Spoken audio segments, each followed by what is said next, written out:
السلام علیکم ورحمۃ اللہ وبرکاتہ، نحمده ونصلی علی رسولہ الکریم، اما بعد فاعوذ باللہ من الشیطان الرجیم، بسم اللہ الرحمن الرحیم۔ قرآن پاک میں اللہ سبحانہ وتعالی کا ارشاد ہے، وَاذْكُرُوا اللَّهَ فِي أَيَّامٍ مَّعْدُودَاتٍ، اور گنتی کے چند دنوں میں اللہ کا ذکر کرو۔ یہ آیت حج کی مناسبت سے قرآن پاک میں آئی ہے، اور یہاں گنتی کے چند دن مناسک حج کی ادائیگی کے دوران جو دن آتے ہیں وہ مراد ہیں۔ ایک اور جگہ پر آتا ہے وَاذْكُرُوهُ كَمَا هَدَاكُمْ، اور اس کا ذکر کرو، اس کو یاد کرو جیسا کہ اس نے تمہاری رہنمائی کی ہے۔ یعنی اللہ کے ذکر میں بھی اللہ تعالی کی دی ہوئی رہنمائی کو مد نظر رکھنا بے حد ضروری ہے۔ وہ رہنمائی کیا ہے؟ اس کے لیے ہم رسول اکرم صلی اللہ علیہ وسلم کے اسوہ حسنہ کو دیکھیں گے، کیونکہ قرآن پاک میں اللہ سبحانہ وتعالی فرماتے ہیں قُلْ إِن كُنتُمْ تُحِبُّونَ اللَّهَ فَاتَّبِعُونِي يُحْبِبْكُمُ اللَّهُ وَيَغْفِرْ لَكُمْ ذُنُوبَكُمْ، کہہ دیجئے کہ اگر تم اللہ سے محبت رکھتے ہو تو میری پیروی کرو، اللہ تم سے محبت کرے گا اور تمہارے گناہوں کو معاف کر دے گا۔ تو ذکر کرنے کے معاملے میں بھی ہمیں نبی صلی اللہ علیہ وسلم کی اطاعت کرنا ہے، آپ کا اتباع کرنا ہے، اور یہ دیکھنا ہے کہ آپ نے مختلف مقامات پر کیا ذکر کیے۔ تو آج ہم حج کی مناسبت سے کچھ مسنون اذکار کا ذکر کریں گے۔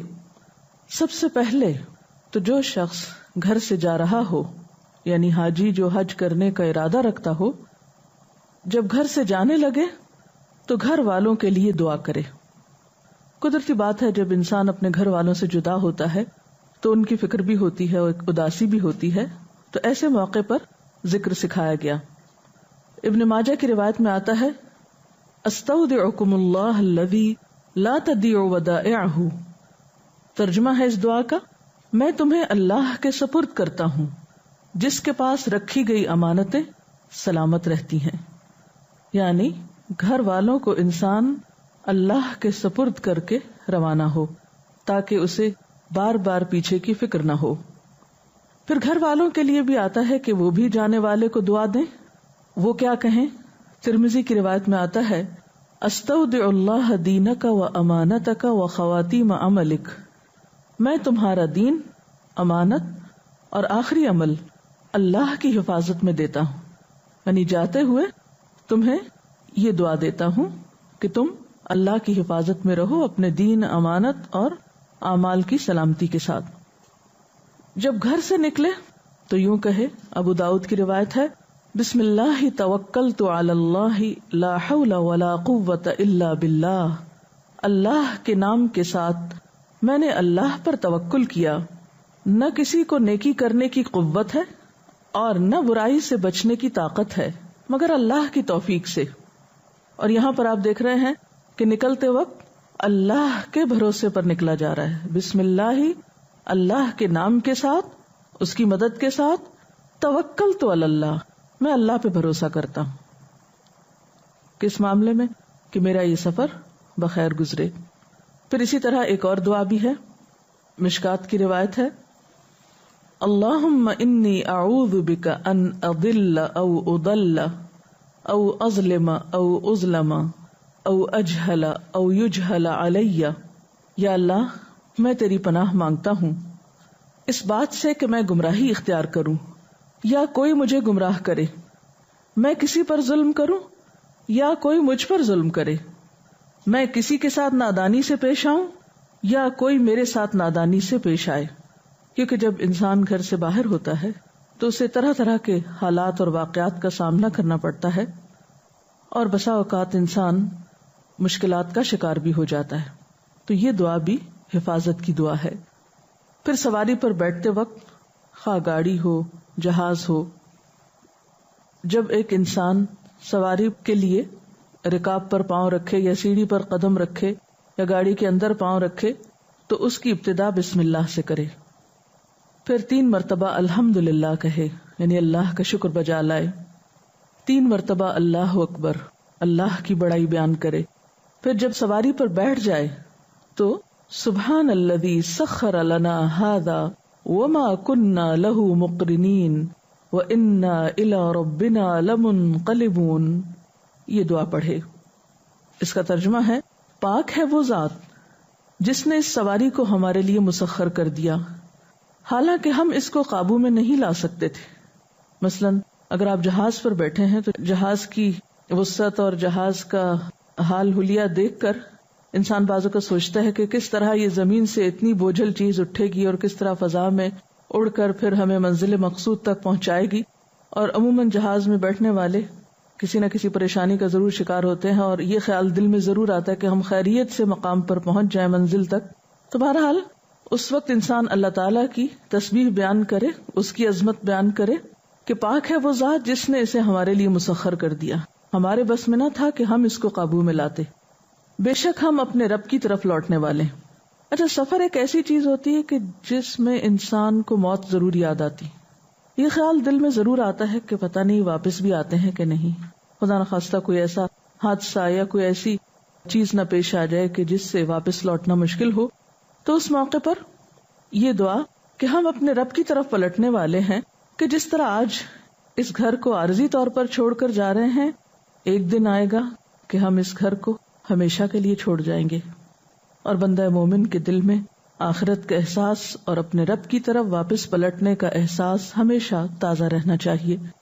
اسی طرح ایک اور بہت خوبصورت دعا ہے، اللہم انا نسألک فی سفرنا ھذا البر والتقوى ومن العمل ما ترضى اللہم ہون علینا سفرنا ھذا واطو عنا بعدہ اللہم انت الصاحب فی السفر والخلیفۃ فی الاہل اللہم انی اعوذ بک من وعثاء السفر وکآبۃ المنظر وسوء المنقلب فی المال والاہل۔ اگرچہ دعا کچھ لمبی ہے لیکن اس کا معنی بہت ہی خوبصورت ہے۔ اے اللہ، ہم اس سفر میں آپ سے نیکی، تقوی اور ایسے عمل کا سوال کرتے ہیں جو آپ کی پسند کا ہو، یعنی ہم جس کام کے لیے جا رہے ہیں تو اس سے راضی ہو جائے۔ اے اللہ، ہم پر سفر کو آسان کر دیجئے اور اس کی دوری کو لپیٹ دیجئے۔ اے اللہ، آپ اس سفر میں ہمارے ساتھی ہیں اور ہمارے اہل و عیال میں ہمارے خلیفہ ہیں۔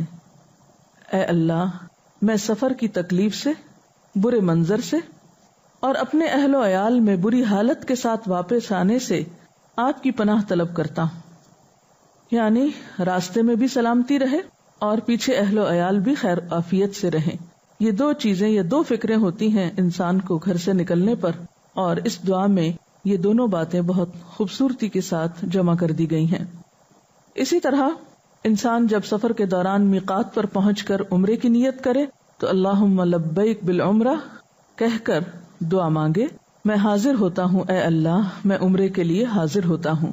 تلبیہ، لبیک اللہم لبیک، لبیک لا شریک لک لبیک، ان الحمد والنعمت لک والملک لا شریک لک۔ میں حاضر ہوتا ہوں اے اللہ، میں حاضر ہوتا ہوں، میں حاضر ہوتا ہوں، آپ کا کوئی شریک نہیں، میں حاضر ہوتا ہوں، بے شک تعریف، نعمت اور ملک تیرا ہی ہے، تیرا کوئی شریک نہیں۔ تلبیہ کے بعد کوئی اور دعا بھی اور رسول اللہ صلی اللہ علیہ وسلم پر درود بھی پڑھا جا سکتا ہے۔ سفر میں اگر کسی جگہ رکنا پڑے تو اس وقت یہ دعا پڑھنی چاہیے، اعوذ بکلمات اللہ التامات من شر ما خلق، میں اللہ تعالیٰ کے تمام کلمات کے ذریعے ساری مخلوق کے شر سے اللہ کی پناہ مانگتا ہوں۔ کیونکہ انسان سفر میں جب کسی انجان جگہ پر رکتا ہے تو عموماً خوف کا شکار ہوتا ہے کہ کوئی چیز نقصان نہ دے، تو یہ دعا انسان کو سارے نقصانات سے محفوظ رکھتی ہے۔ پھر اسی طرح مکہ اور مدینہ میں داخل ہوتے وقت 3 بار کہیں، اللہم بارک لنا فیہا، اے اللہ اس بستی کو ہمارے لیے مبارک کر دے۔ اللہم ارزقنا جناہا وحببنا الی اہلہا وحبب صالحی اہلہا الینا، اے اللہ اس بستی کی اچھی پیداوار کو ہمارا رزق بنا اور ہماری محبت ان بستی والوں کے دل میں ڈال دے، اور ان میں جو نیک لوگ ہوں ان کی محبت ہمارے دلوں میں پیدا کر دے۔ مکہ اور مدینہ کے قیام کے دوران انسان کو دن میں کئی بار مسجد جانا ہوتا ہے، تو مسجد میں داخل ہونے کے وقت دعا لازمی پڑھنی چاہیے۔ اس سلسلے کی مسنون دعا، دایاں پاؤں مسجد میں پہلے رکھنا چاہیے اور یہ دعا پڑھنی چاہیے، بسم اللہ والسلام علی رسول اللہ، اللہم اغفر لی ذنوبی وافتح لی ابواب رحمتک۔ اللہ کے نام سے داخل ہوتا ہوں، اللہ کے رسول صلی اللہ علیہ وسلم پر سلام ہو، اے اللہ میرے گناہ معاف کر دے اور میرے لیے اپنی رحمت کے دروازے کھول دے۔ پھر اسی طرح مسجد الحرام میں داخل ہونے کے بعد جب بیت اللہ شریف کو دیکھیں تو کوئی بھی دعا مانگ سکتے ہیں۔ یاد رکھیے، پہلی دفعہ بیت اللہ شریف کو دیکھنے پر جو دعا مانگی جاتی ہے وہ قبول ہوتی ہے۔ اس وقت آپ جو چاہیں مانگیں، لیکن اگر اپنے لیے، تمام مومنوں کے لیے، اپنے والدین کے لیے دعا مانگیں اور وہ بھی آخرت کی بخشش کی، تو یہ ایک بہترین دعا ہوگی۔ مثلا حضرت ابراہیم علیہ السلام کی دعاؤں میں سے ایک دعا جو ہم ہر نماز میں پڑھتے ہیں، رب اجعلنی مقیم الصلاۃ ومن ذریتی ربنا وتقبل دعاء ربنا اغفر لی ولوالدی وللمؤمنین یوم یقوم الحساب۔ تو اس میں دعاؤں کی قبولیت کی دعا بھی ہے، اس نیت سے آپ یہ مانگے کہ جو بھی یا اللہ میں دعا مانگوں اس کے بعد وہ قبول ہو، اور اس کے ساتھ مجھے بخش دے، میرے والدین کو بخش دے اور سارے مومنوں کو بخش دے جس دن حساب کتاب قائم ہو۔ تو یہ ایک بہت ہی خوبصورت دعا ہے۔ پھر اسی طرح طواف کی ابتدا میں بسم اللہ اللہ اکبر کہا جائے گا۔ طواف کے دوران سبحان اللہ والحمد للہ ولا الہ الا اللہ واللہ اکبر ولا حول ولا قوت الا باللہ العلی العظیم یہ پڑھ سکتے ہیں۔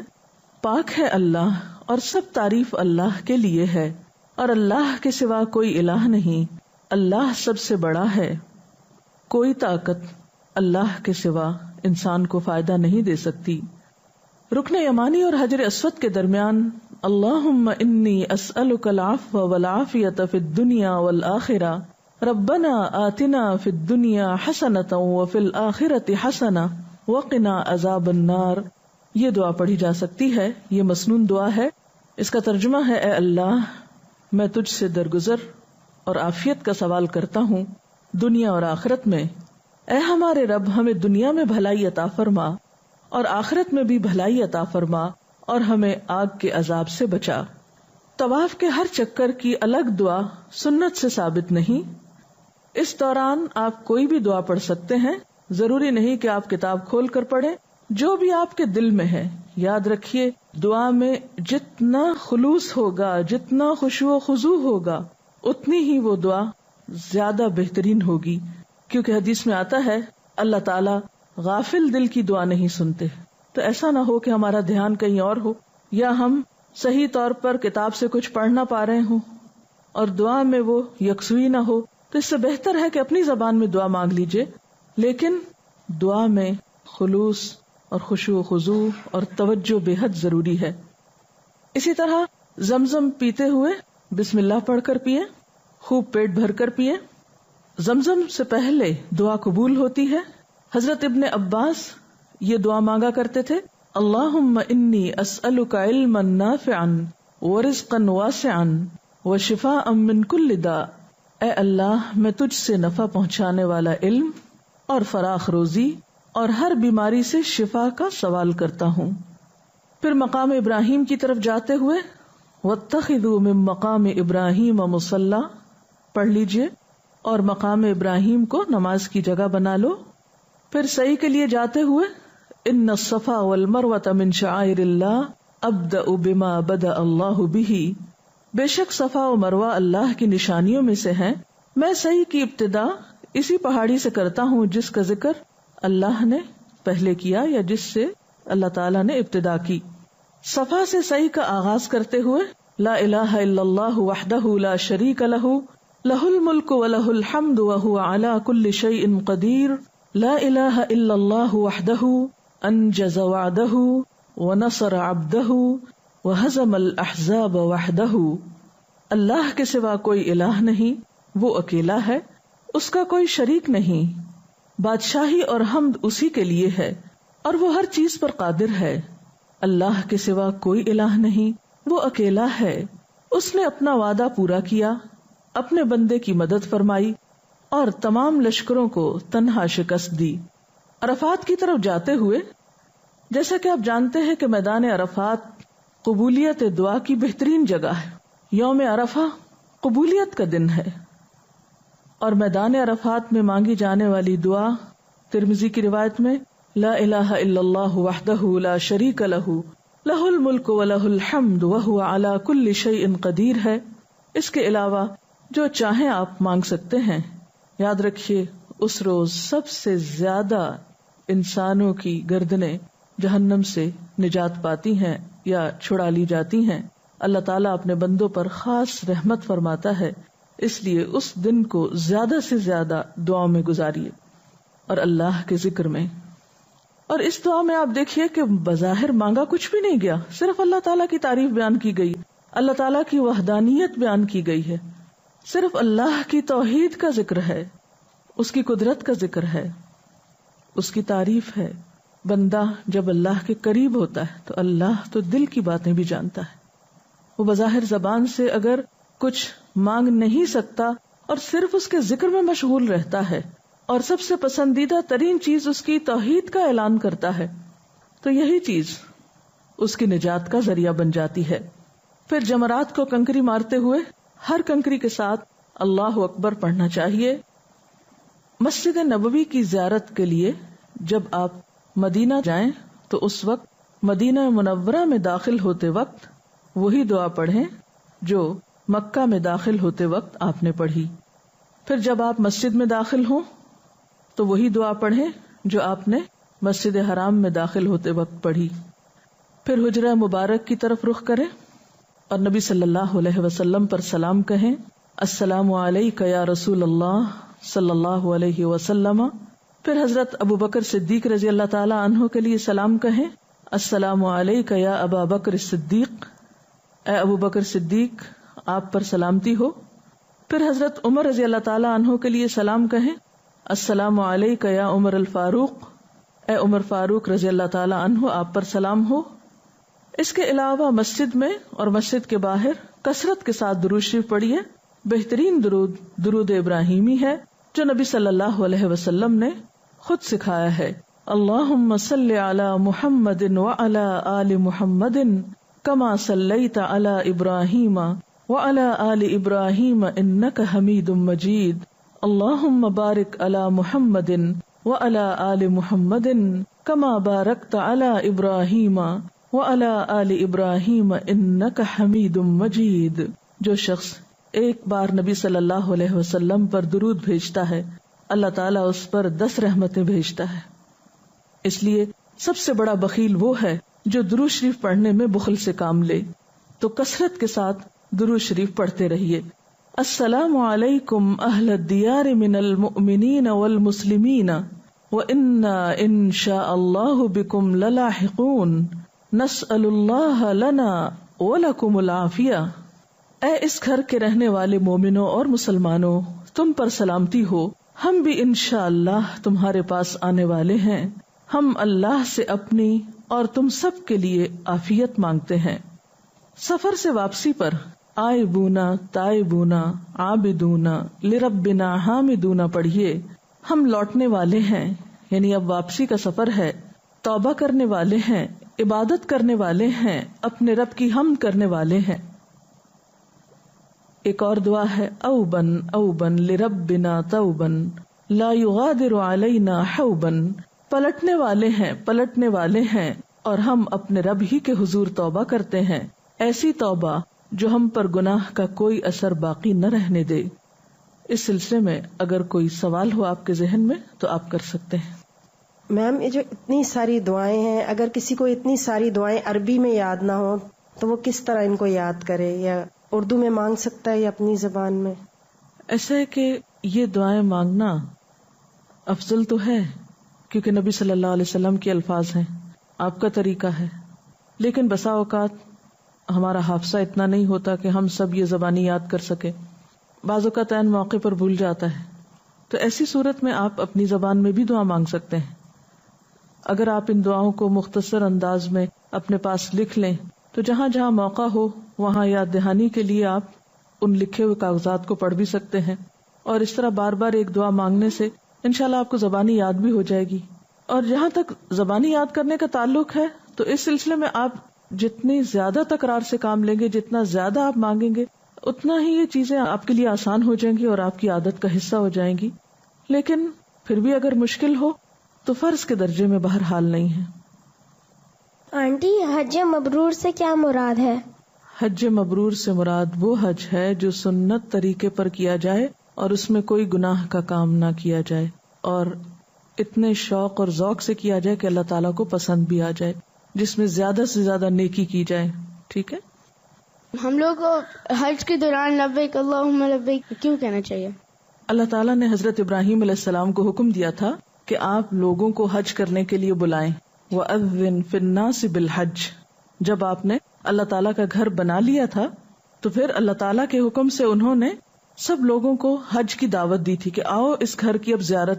تو جب اللہ تعالیٰ نے ان کو حکم دیا کہ آپ اس طرح بلائیں تو انہوں نے کہا یا اللہ، یہ تو اتنی خالی جگہ پر ہے یہ گھر کہ کوئی نہیں آئے گا یہاں، کیونکہ کوئی سبزہ نہیں، کوئی پکنک پوائنٹ نہیں، بہت سخت گرمی ہوتی ہے وہاں، اور اس وقت تو کوئی آبادی بھی وہاں نہیں تھی، بالکل ویرانہ اور سنسان جگہ تھی.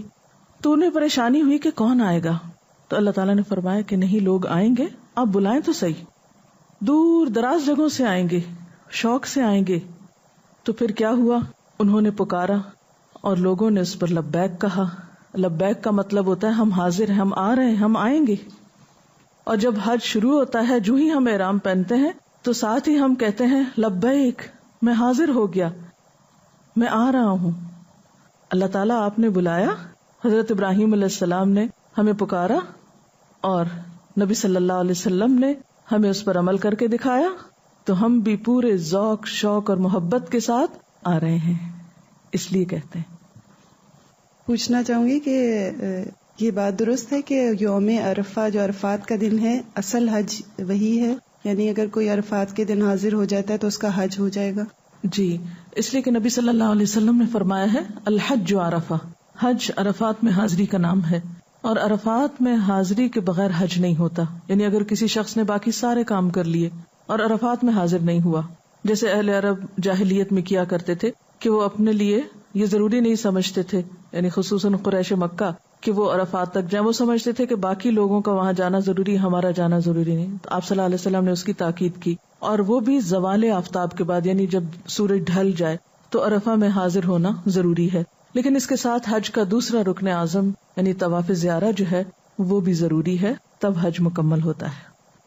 السلام علیکم. وعلیکم السلام. میں نے سنا ہے کہ آب زمزم عام پانی کی طرح بیٹھ کے نہیں پیا جاتا، کھڑے ہو کے پینا مسنون طریقہ ہے. جی ہاں، آب زمزم جب نبی صلی اللہ علیہ وسلم کو پیش کیا گیا تو آپ نے کھڑے ہو کر پیا.